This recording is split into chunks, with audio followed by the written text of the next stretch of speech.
नमस्कार। इस वीडियो में हम देखेंगे कि पृथ्वी की सतह से जुड़ा फ्रेम जड़त्वीय होगा या अजड़त्वीय। इसके अलावा पृथ्वी के घूमने के कारण किसी वस्तु पर लगने वाले विभिन्न आभासी बलों, अब केंद्र बल और कोरियोलिस बल के लिए व्यंजक को प्राप्त करेंगे और उसे समझाएंगे। चलिए शुरू करते हैं। तो यहाँ सबसे पहले देखना है कि पृथ्वी की सतह से जुड़ा फ्रेम जड़त्वीय होगा या अजड़त्वीय होगा। पृथ्वी की सतह पर अगर कोई बिंदु हम ले लेते हैं, तो चूंकि पृथ्वी अपनी धुरी पर 24 घंटे में एक चक्कर लगा रही है, तो इसका मतलब वह फ्रेम भी घूमता हुआ फ्रेम होगा, या कह सकते हैं किसी वृत्ताकार पथ पर गति कर रहा होगा। और चूंकि वृत्ताकार पथ पर गति करती कोई वस्तु वृत्त के केंद्र की तरफ त्वरित होती है, या कह सकते हैं उसमें अभिकेंद्र त्वरण होता है, इसका मतलब है पृथ्वी से जुड़ा हुआ जो भी फ्रेम होगा उसमें भी एक उस वृत्त के केंद्र की तरफ त्वरण होगा, या कह सकते हैं वह फ्रेम त्वरित होगा। तो हम कह सकते हैं कि पृथ्वी की सतह से जुड़ा फ्रेम कैसा होगा, उसमें त्वरण होगा किसकी तरफ, उसके केंद्र की तरफ, या कह सकते हैं जिस वृत्त में वह घूम रहा होगा उसके केंद्र की तरफ उसमें त्वरण होगा, तो उसमें अभिकेंद्र त्वरण होगा। और इसलिए वह कैसा होगा, ये आपका अजड़त्वीय निर्देश फ्रेम होगा।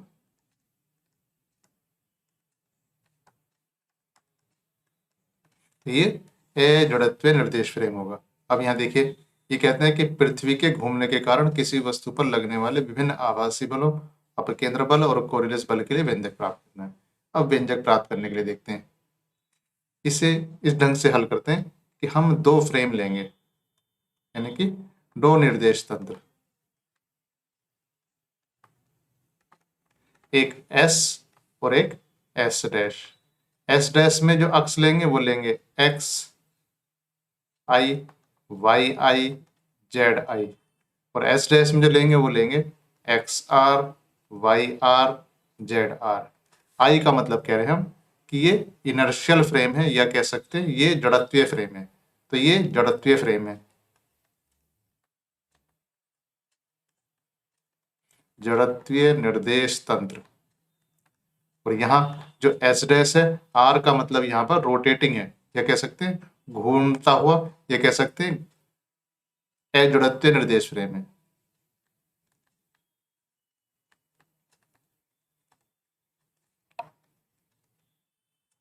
ये कह सकते हैं घूमता हुआ है। अब इसे बनाते हैं, तो हमें घूमने की एक्सिस बनानी पड़ेगी सबसे। अब इसे बनाने के लिए पहले हम ये बनाते हैं एस फ्रेम। तो एस फ्रेम हमारा ये हो गया कि इसमें एक्स वाई जेड तीन अक्ष हो गई। इसे लिख दिया हमने एक्स आई, इसे लिखा वाई आई, और इसे लिखा जेड आई, और ये फ्रेम हुआ एस फ्रेम। अब हमें इसके साथ बनाना है घूमता हुआ फ्रेम, तो हमें घूमने की अक्ष लेंगे। तो घूर्णन अक्ष को हम बना देते हैं क्या, जेड अक्ष। जो जेड अक्ष है वही घूर्णन अक्ष है। इसका मतलब जेड आई और जेड आर ये कोइंसाइड या संपाती होंगी, जेड आर एक ही होंगी। तो जेड आई जेड आर तो यही बन गया, ये भी आपका इसी के ऊपर ही बना रहा हूं मैं। ये क्या है, जेड आर है। और यहाँ एक्स और वाई आपको घूमती दिखाई देंगी। मान लीजिए इतने कोण ये घूम गई है, तो इसे आपने कह दिया एक्स आर, और यहां से आपने क्या कहा, ये कहा वाई आर। और ये जो फ्रेम है एक्स आर, वाई आर और जेड आर को मिला के इसे मैंने कह दिया एस डैश। अब यहां पर मैं अगर कोई बिंदु P मान लेता हूं, तो बिंदु P चूंकि दोनों के मूल बिंदु सेम है, मूल बिंदु क्या कह सकते हैं, संपाती हैं या कोइंसिडेंट है। चूंकि दोनों के मूल बिंदु कोइंसिडेंट है, या O और O डैश क्या है, सेम है, तो O और P को मिलाने वाला सदिश भी क्या होगा, दोनों में सेम होगा, मतलब एक ही होगा। तो हम कह सकते हैं कि यहाँ जो स्थिति सदिश है वो आई फ्रेम में बराबर होगा कितना, स्थिति सदिश आर फ्रेम में, तो उसे आप आर भी कह सकते हैं। अब देखिए यहाँ पर मान लीजिए, माना बिंदु P फ्रेम S में क्या है, रुका हुआ है या स्थिर है। तो फ्रेम एस डैश में वो स्थिर नहीं होगा, वो क्या होगा, जितने वेग से फ्रेम चल रहा होगा उसके विपरीत दिशा में उतने ही वेग से चलता दिखाई देगा। क्या दिखाई देगा, फ्रेम वह फ्रेम के वेग की विपरीत दिशा में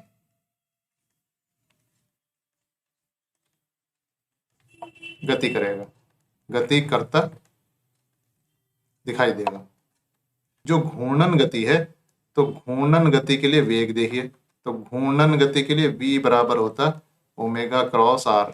इस सूत्र से हम यहाँ देखेंगे v बराबर ओमेगा क्रॉस आर। यहाँ पर r क्या है, हमारा कैपिटल R है। तो यहाँ ओमेगा कोणीय चाल है, तो इसका मतलब क्या हुआ कि बिंदु P एस डैश फ्रेम में माइनस ओमेगा क्रॉस आर वेग से गति करेगा। और अगर मैं कहूं कि जो मैंने माना था कि ये बिंदु P फ्रेम S में स्थिर है और यहां भी उसका कोई वेग है, तो मान यदि बिंदु P किसमें, फ्रेम S में किस वेग से करेगा, स्थिति सदिश का अवकलन dr/dt वेग से गति कर रहा है, तब एस डैश में वेग कितना हो जाएगा, ये इससे निकाल देंगे, मतलब इसमें ये जो वेग होगा ये घटा देंगे। तो हम कह सकते हैं dr/dt किसमें, रोटेटिंग फ्रेम में वेग बराबर, ये एक्चुअली क्या है, ये सदिश है, तो dr/dt रोटेटिंग फ्रेम बराबर हो जाएगा dr/dt किसमें, s में माइनस ओमेगा क्रॉस आर। या इसे इधर ले जाता हूं तो ये हो जाता है dr/dt I equal to dr/dt R. ये आर इधर ये सदिश है, ये भी सदिश है, ये भी सदिश है, प्लस ओमेगा क्रॉस आर। देखिए अब ये जो समीकरण है इसे हम ऐसे कह सकते हैं कि इतना जो हिस्सा है ये d/dt ये एक ऑपरेटर या संकारक है जो आर पर अप्लाई हो रहा है। इतना हिस्सा है ये भी ऑपरेटर है, संकारक है जो आर पर अप्लाई हो रहा है, और इतना जो हिस्सा है ये भी आपका ऑपरेटर है जो आर पर अप्लाई हो रहा है। ये ओमेगा एक्चुअली क्या है, यहाँ पर सदिश है, आर भी सदिश है। तो यहाँ इसका मतलब हम इसे संकारक रूप में भी लिख सकते हैं। तो संकारक रूप में अगर मैं इसे लिखूं तो ये हो जाएगा कितना, d/dt कितना, I equal to d/dt are, ये इसके तुल्य है किसके, प्लस ओमेगा क्रॉस। मतलब इसका क्या हुआ कि यहाँ इस तरफ इसके बाईं तरफ से हम कुछ भी रखेंगे, अगर हम सदिश रखेंगे आर तो आर पर ऑपरेट हो जाएगा, अगर हम वेग रखेंगे तो वेग पर ऑपरेट हो जाएगा। तो इस तरीके से, तो हम फिर से इसे देखते हैं कि हमने कैसे किया था। अगर हम इस समीकरण को आर पर ऑपरेट करें, आर पर संकारित करने पर संकारित करें तो पुराने वाली जो एक समीकरण है वही आ जाएगी। तो ये आ जाएगी कितनी, dr/dt I equal to dr/dt R. ये एक्चुअली वो लिखा हुआ है कि ये कौन सा फ्रेम है, रोटेटिंग फ्रेम है, मतलब घूर्णन वाला फ्रेम है, ये ओमेगा क्रॉस आर। अब ये क्या है, इसकी चाल यानी कि स्थिति सदिश का अवकलन, मतलब इसका वेग किसमें, आई मतलब एस फ्रेम में वेग है। ये क्या है, इसका वेग किसमें, ये रोटेटिंग फ्रेम या एस डैश फ्रेम में है, प्लस ओमेगा क्रॉस आर। इसे एक समीकरण लिख देता हूं, इसे कर देता हूं दो। अब देखिए अगर मैं जो संकारक है, ये जो समीकरण एक है, अगर इसे v पर संकारित करूं, तो अगर इसे मैं क्या करूं, v पर संकारित करने पर,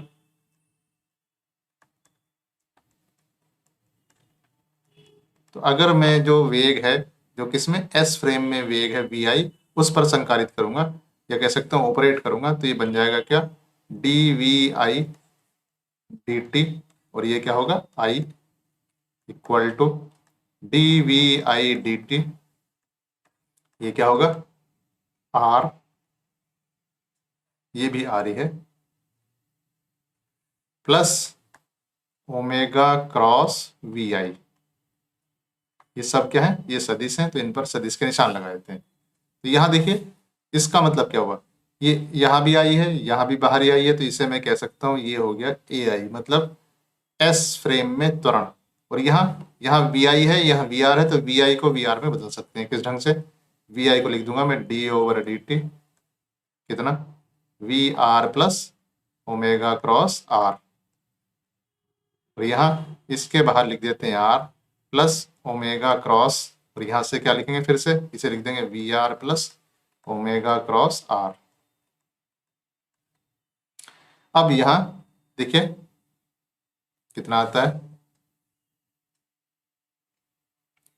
अब यहाँ देखिए ये हो जाएगा D V R over D T R plus D over D T omega cross R plus omega cross V R plus omega cross R. अब यह देखिए यहाँ एक चीज है कि ये जो ए क्रॉस बी है, एक बार हम इसका अवकलन करेंगे, एक बार दूसरा करेंगे, तो ये क्या हो जाता है D V R D T, ये हो जाता है ए आर प्लस ये हो जाएगा कितना D omega D T cross R plus omega cross D R over D T plus omega cross V R. और ये यहाँ क्या था, यहाँ ब्रैकेट के बाद आर था, तो यहाँ पर ब्रैकेट के बाद आर होगा, तो यहाँ पर ब्रैकेट के बाद कितना होगा, ये आर होगा प्लस ओमेगा क्रॉस आर। यहाँ ब्रैकेट के बाद आर और आई लगाने का मतलब ही नहीं है, क्योंकि यहाँ भी देखिए ये आर है, आर का मतलब स्थिति सदिश, ये दोनों फ्रेम में सेम है, और ये भी आपका दोनों फ्रेम में सेम है। हाँ, इसका मैं क्या करूँगा, अगर इसका डिफरेंशिएशन या इसका अवकलन करता हूँ, तब वो वेग अलग अलग फ्रेम में अलग अलग होगा। यहाँ एक बात और देखिए कि जो ओमेगा है वो एक नियत है, ये कह सकते हैं नियत सदिश है। नियत सदिश का मतलब कह सकते हैं कांस्टेंट है, या D omega over D T कितना हो जाएगा, शून्य हो जाएगा। इसका मतलब ये जो यहाँ वाला पद है, ये वाला पद क्या हो जाता है, शून्य हो जाता है। दूसरी बात, ये तो दोनों में सेम है, तो D R over D T किस फ्रेम में, रोटेटिंग फ्रेम में, ये घूमने वाले फ्रेम में कितना हो जाएगा, ये हो जाएगा वी आर। तो इसका मतलब इसे फिर से लिख देते हैं एक लाइन और, ये बराबर हो जाता है ए आर प्लस ये जीरो हुआ प्लस ये हुआ omega cross V R plus omega cross V R plus omega cross R. ये भी सदिश है, ये भी सदिश है, ये क्रॉस का निशान है, ये क्रॉस क्रॉस क्रॉस। तो इस तरीके से ये हुआ ए आई। इसका मतलब यहाँ ये मिला के डबल हो जाता है, या इसे कह देता हूँ A R plus twice omega cross V R plus omega cross R, A I. या कह सकते हैं अगर मैं इसे कहूं ए आर निकालूं, मतलब किसी वस्तु का या किसी बिंदु का त्वरण किसमें, घूमते हुए फ्रेम में या पृथ्वी के सापेक्ष, तो उसका जो त्वरण होगा, जो उसका ओरिजिनल या मूल त्वरण होगा, जिसे हम एस फ्रेम में त्वरण कहेंगे, -2 omega cross V R minus omega cross R. अगर मैं बल की गणना करूं तो m से गुणा करनी पड़ेगी मुझे, तो m से गुणा करने पर कितना आ जाएगा, ये आ जाएगा m a r equal to m a i minus 2m omega cross V R minus m omega cross are.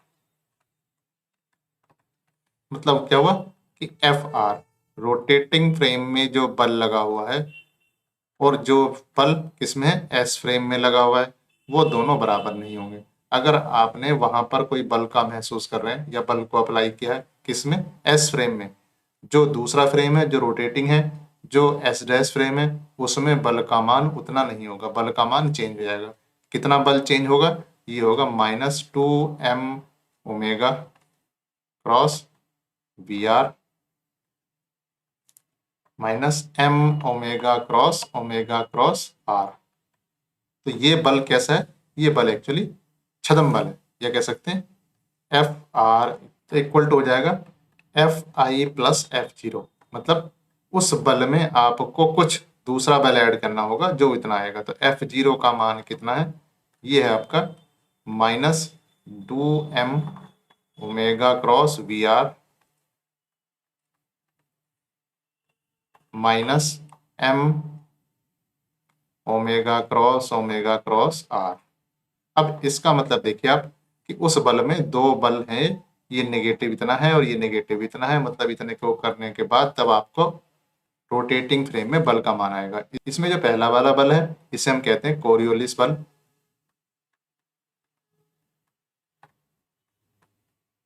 Coriolis बल। और जो दूसरा बल है इसे कहेंगे क्या? इसे कहेंगे आप अपकेंद्र बल। ठीक है। अब देखिए यहाँ पर इससे पहले इसे एक्सप्लेन करते हैं, किसको? अपकेंद्र बल को। अपकेंद्र बल, मान लीजिए यहाँ पर कोई पृथ्वी है, इस ढंग से गोला बना दिया हमने, और यहाँ ये अपनी अक्ष के परितः घूम रही है इस ढंग से। यहाँ कोई भी वस्तु या आदमी यहाँ पर खड़ा हुआ है और यहाँ हम मूल बिंदु को यहाँ मानते हैं।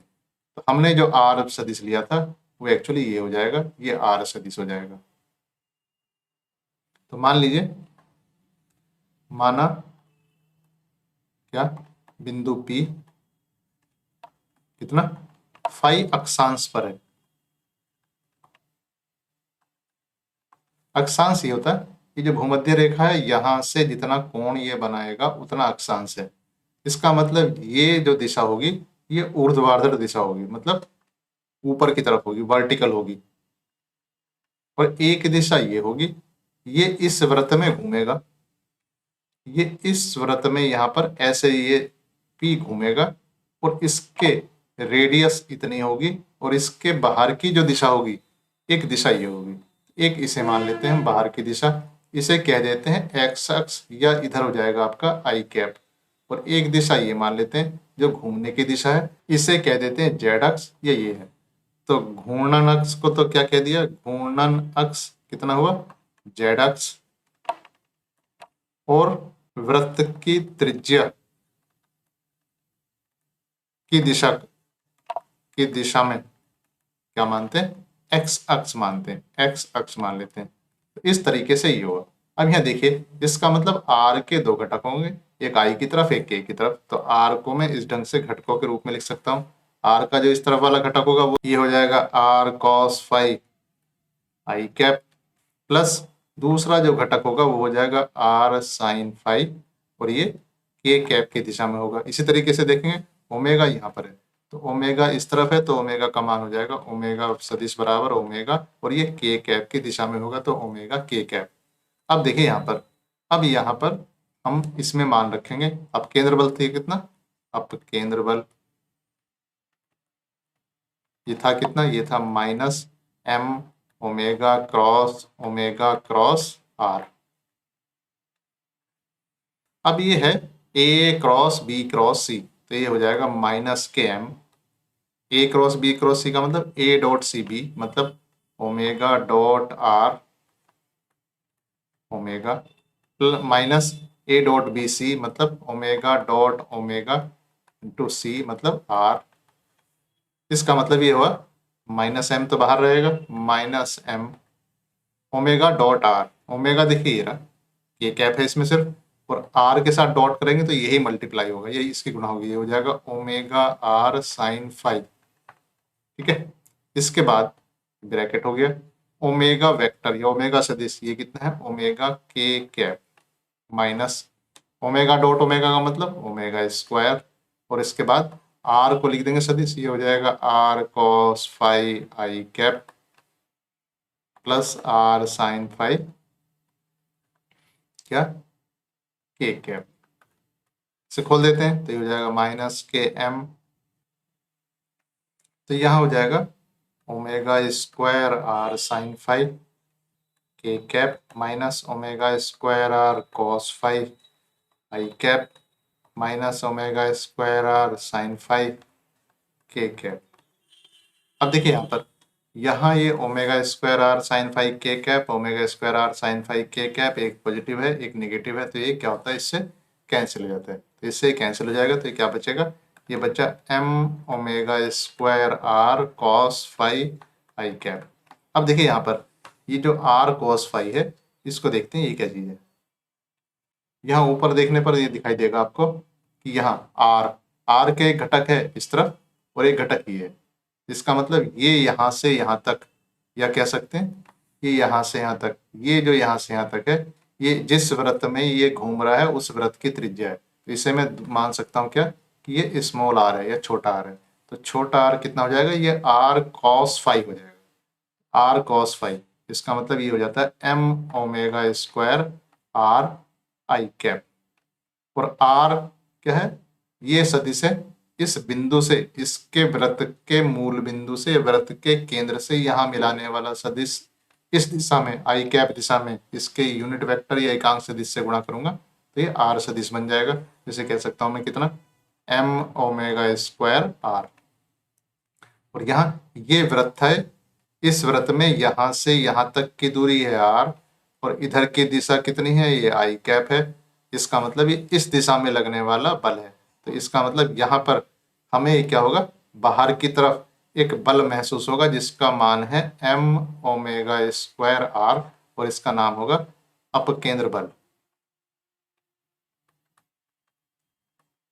दूसरा इसमें है, दूसरा है कोरियोलिस बल।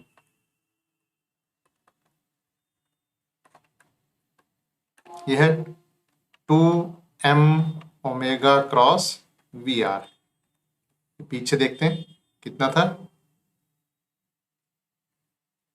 तो इसमें क्या है, इसमें देखिए इसमें लिखा एक तो ओमेगा है, यानी कि पृथ्वी अगर नहीं घूमेगी तब ये बल नहीं लेगा, वो तो लगेगा ही नहीं क्योंकि इसमें रोटेटिंग फ्रेम बनेगा ही तब। दूसरी बात ये है अगर वी आर शून्य है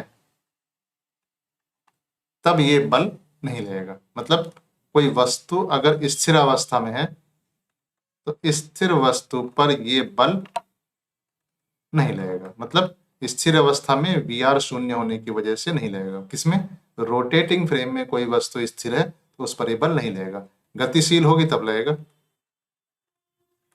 तब ये बल लगेगा। दूसरी बात, अगर ओमेगा की दिशा में गतिशील है, ओमेगा की दिशा में गतिशील है तब ये बल नहीं लगेगा। कब ज्यादा लगेगा, जब ओमेगा के लंबवत होगा, यानी कि ओमेगा और वी आर में। तो अधिकतम कब होगा, जब ओमेगा की दिशा के लंबवत, ओमेगा की दिशा के लंबवत कब होगा, ओमेगा की दिशा के लंबवत। तो एक उदाहरण ये भी हो सकता है इसका कि यहाँ आपके पास जब पृथ्वी है, अगर ये घूर्णन अक्ष है तो ये उसके लिए क्या है, भूमध्य रेखा है। अगर भूमध्य रेखा पर कोई पत्थर मैं यहाँ से गिराता हूँ तो इस तरीके से पत्थर यहाँ गिराऊं या पत्थर को ऊपर फेंकूं सीधा, तो ये ओमेगा के लंबवत होगा। तो वहाँ इसका विस्थापन आपको दिखाई देगा, जो विस्थापन ओमेगा और वी आर दोनों के परपेंडिकुलर होगा, यानी कि दोनों के लंबवत होगा। ओमेगा क्रॉस वी आर के हिसाब से उन दोनों के लंबवत होगा, तो ये ओमेगा की दिशा के लंबवत होगा। अब चूंकि ओमेगा का मान काफी कम है तो ये बल लगता तो है पर इसका जो मान होता है काफी कम होता है। नॉर्मल या सामान्य परिस्थिति में ये महसूस नहीं होता है, लेकिन अगर वो कण या बिंदु बहुत तेज वेग से चल रहा है तब इसका ये चीजें महसूस हो सकती हैं, या काफी दूरी तक जाने पर इसका विस्थापन आपको महसूस हो सकता है। इसी के कारण उत्तरी गोलार्ध में तेज गति करता हुआ कोई कण अपने निश्चित मार्ग से दाईं तरफ मुड़ जाता है, और वही क्या होगा, जो दक्षिणी गोलार्ध होगा यहाँ पर दक्षिणी गोलार्ध में अपने से बाईं तरफ मुड़ जाएगा। तो इस वजह से ये आपके कोरियोलिस बल की वजह से है। इसके नोट्स पीडीएफ फॉर्मेट में आपको नीचे डिस्क्रिप्शन में मिलेंगे। Thank you.